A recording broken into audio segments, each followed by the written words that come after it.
Good morning. One of the things that the gospel does is it awakens our hearts to what it means to be thankful. It enlivens us and it enlightens us. It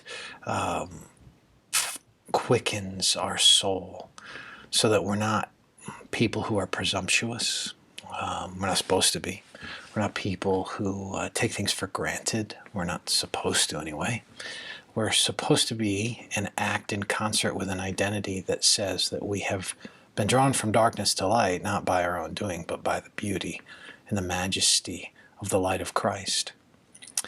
I want to give you an observation about a thankless heart. We've been talking so much about thankfulness. This comes from Romans 1, which is about the world being lost and about the depravity of humanity. And in verse 21 we read, "For although they knew God," it is that they knew about God, not knew in the sense of a kind of qualitative relationship. They did not honor him as God or give thanks to him. This is the giving of thanks to God is an earmark of someone who knows God. If God has done something in your life, then the most natural thing for you to do is to give thanks to him because he's transformed you. This verse says, "For although they knew God, they did not honor him as God or give thanks to him, but they became futile in their thinking and their foolish hearts were darkened." See, thanksgiving, the giving of thanks, both comes from a heart that has experienced the light of the Lord, but it also fuels that light. It helps us, in a sense, continue to emit the light of Christ, because a thankful heart is one that recognizes its utter dependence. It recognizes that it does not resolve on itself. It recognizes that it can't source itself. It needs God to sustain its very vitality.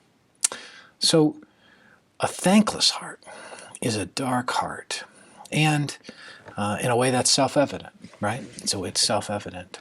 So I want to encourage you just to think about your thankfulness as a kind of natural response to the gospel, and as a kind of thing that sets you apart from darkness. It's the kind of thing that demonstrates and makes visible the fact that Christ has invaded your life and that your futile heart isn't darkened. You haven't become futile in your thinking, but rather your heart has been made strong. It's substantive. It's robust because the gospel has invaded you and brought you from darkness to light. So be thankful today. If you've experienced the gospel, be thankful, and watch that cycle of thankfulness be like something that is like kerosene in a lamp that just turns up and keeps the light going and keeps the light going and keeps the light going, keeps the light going. If you feel like you're dim, try being thankful and see if that doesn't turn up the light. Have a great day.